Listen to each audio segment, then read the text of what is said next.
दोस्तों, बाबा रामदेव और बॉलीवुड के साथी कलाकारों पर भड़ास निकालते हुए, भूखे नंगे लोग कहते हुए गुस्सा निकालते हुए कंगना रनौत ने ऐसी भाषा का इस्तेमाल किया है जो सवाल उठाती है, क्या मोदी सरकार के अमृतकाल में सवाल पूछने का अधिकार सिर्फ कामयाब लोगों को है? क्या अपने से कामयाब लोगों से आप सवाल नहीं कर सकते? बाबा रामदेव ने जब ओछे लोग कहा तो कंगना रनौत ने कहा कि बाबा ने लिमिट पार कर दी है। बाबा रामदेव पर कंगना रनौत ने क्या कहा, आगे आपको दिखाएंगे। पहले तापसी पन्नू, सोनू सूद और आशुतोष राणा पर कैसी भाषा का इस्तेमाल करती हैं जो अहंकार से भरी नजर आती है, जरा सुनिए।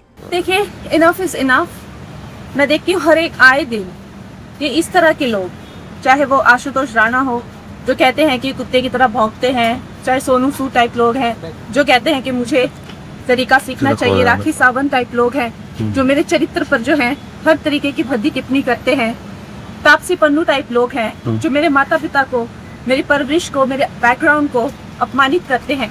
ये लोगों के लिए मेरा सिर्फ एक मैसेज है कि अगर आप लोग मेरे समान 1% भी लाइफ में सक्सेस नहीं कमा पाए हो तो मैं आपका कोई भी ज्ञान नहीं सुनूंगी।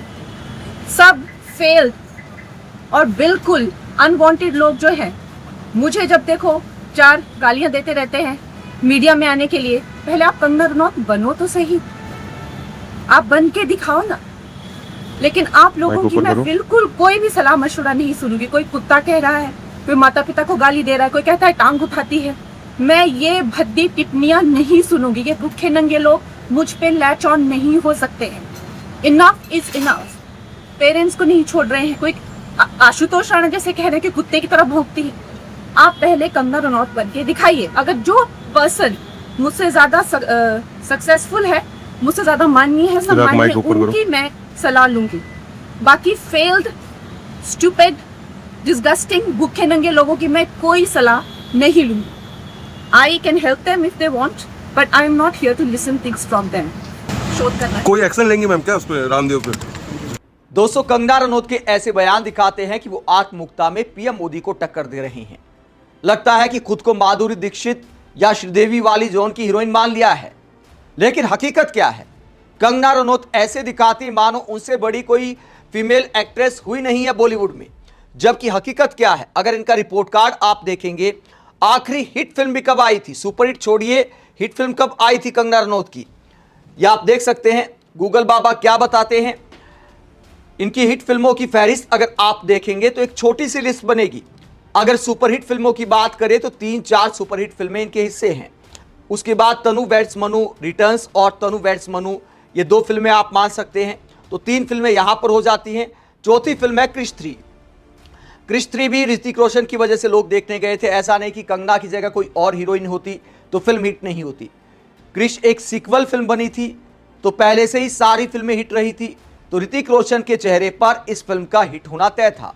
हालांकि इस बात में कोई दो राय नहीं कि कंगना ने भी अच्छी एक्टिंग की, लेकिन ऐसा नहीं है कि क्रिश लोग कंगना के लिए देखने गए थे, वो साफ तौर पर ऋतिक रोशन के लिए देखने गए थे।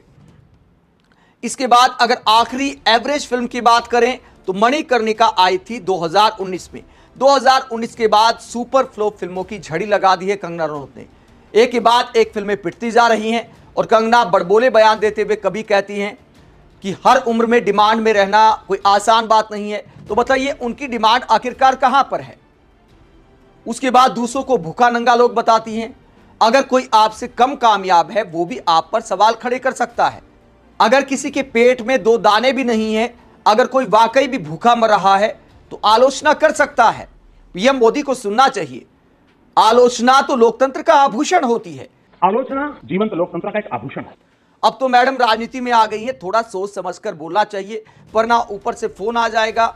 आजकल कुछ गोदी मीडिया वाले इन्हें चने के झाड़ पर चढ़ा रहे हैं, दावा करते हैं कि कंगना रनौत भी मंत्री बन सकती है मोदी सरकार में, जो फेरबदल होने वाला है निकट भविष्य में। तो कहा जा रहा है कि महिला मंत्रियों की संख्या चूंकि कम है, 30 कैबिनेट मंत्रियों में सिर्फ 2 महिला मंत्री हैं बीजेपी सरकार में, तो हो सकता है कंगना का नंबर भी आ जाए। लेकिन ऐसे ही बयानबाजी करती रहेंगी तो अपने पैरों पर कुल्हाड़ी मारने जैसा है, बीजेपी की मुसीबत बढ़ाने जैसा है। मंत्रालय मिलने के बाद और ज्यादा मीडिया कवरेज मिलती है, मीडिया का सामना करना पड़ता है, प्रेस कॉन्फ्रेंस करनी पड़ती है। अब कंगना रोजाना अगर मीडिया से बात करेंगी तो रोजाना मुसीबत आएगी बीजेपी के हिस्से। तो यह सोचकर हो सकता है कंगना का नंबर भी अगर आ रहा था तो उसे काट दिया जाए। तो कंगना अपने पैरों पर कुल्हाड़ी मार रही हैं, वरना हो सकता है मंत्री बनने का भी तुक्का लग जाता। खासकर बाबा रामदेव पर लगातार ऐसी बयानबाजी करना मुझे लगता है महंगा पड़ सकता है। माना कि बाबा रामदेव ने हंसते हुए मोदी सरकार को आंदोलन की चेतावनी दी थी, माना कि बाबा रामदेव ने युवाओं का मुद्दा उठाया था कि युवाओं के हालात खराब हैं, ये कहा था एक बार गलती से मिस्टेक हो गई थी कि हर तरफ घपले हो रहे हैं। लेकिन भाई ये बात तो जरूर है, देश में घपला भी बहुत है, ये घपले ठीक कर लो, मैं तो कहीं ऐसा ना हो कि बाबा रामदेव को दोबारा आंदोलन करना पड़े। लेकिन जनता के पक्ष में दिखने के लिए एक आध बार मन की बात करने के बाद लगता है ऊपर से फोन आ गया या फिर खुद ही आत्ममंथन कर लिया कि मोदी सरकार से ज्यादा पंगा सही नहीं है। तो 2-3 दिन पहले जो बयान आए उसमें विपक्ष पर एकदम से गर्म दिखाई दिए बाबा जी कि विपक्ष संसद में हंगामा करता है, विपक्ष सोचता है ऐसे सरकार बना लेगा, वैसे सरकार बना लेगा, मोदी सरकार में इतना कुछ अच्छा हो रहा है। ऐसी बातें करके बाबा रामदेव ने बैलेंस कर दिया था।